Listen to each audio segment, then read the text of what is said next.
Problem number 19.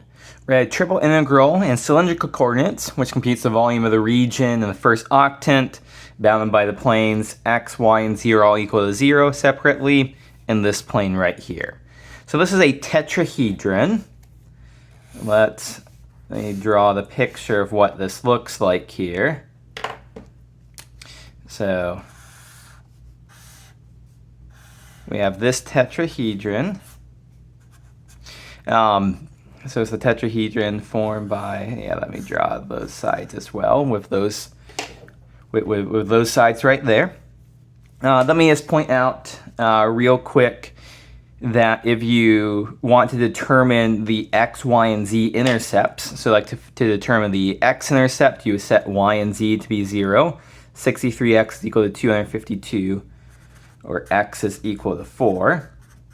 If you do that for the other two intercepts, y would be 7 and z would be 9.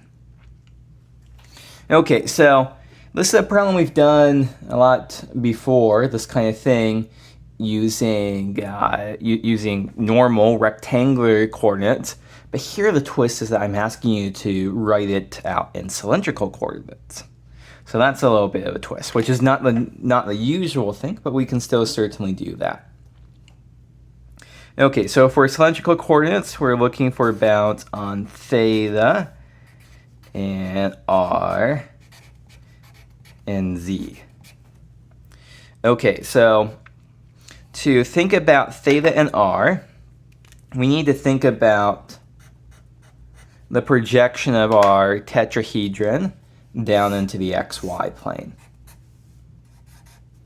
So here is our projection down into the xy plane.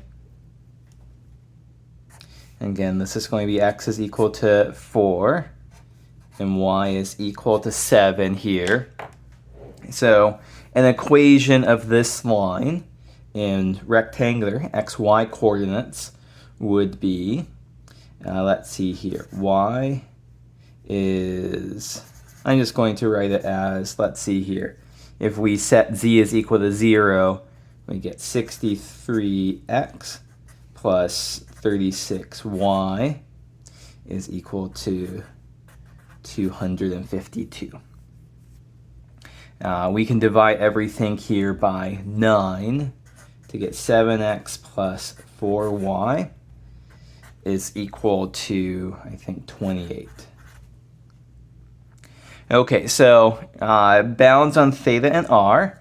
So theta will run from 0 to pi over 2.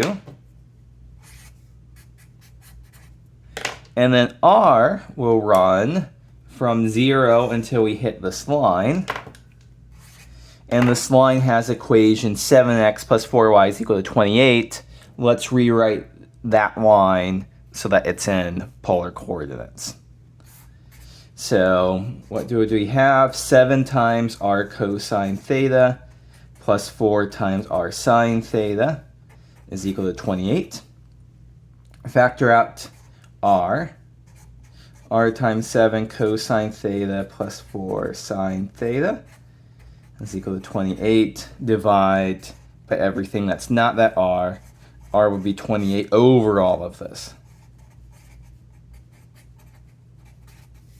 Okay, so 28 over 7 cosine theta plus 4 sine theta. Okay, so far so good. Okay, what about z here? Well, the smallest z can be is 0. The biggest z can be will be when we hit the top, when we hit this side right here. How do we figure out that side? Well, we're going to take this equation here, 63x plus 36y plus 28z is equal to 252, and replace x and y with their polar coordinates. X is r cosine theta, y is r sine theta, plus 28, z is equal to 252. And so writing Z in terms of all of this would be 252 minus 63r cosine theta minus 36r sine theta. All of that divided by 28.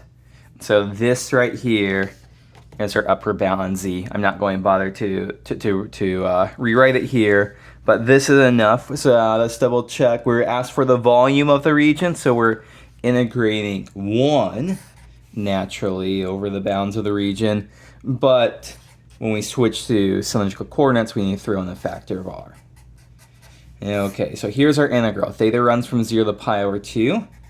R runs from 0 to 28 over 7 cosine theta plus 4 sine theta. And Z runs from 0 to this expression right here.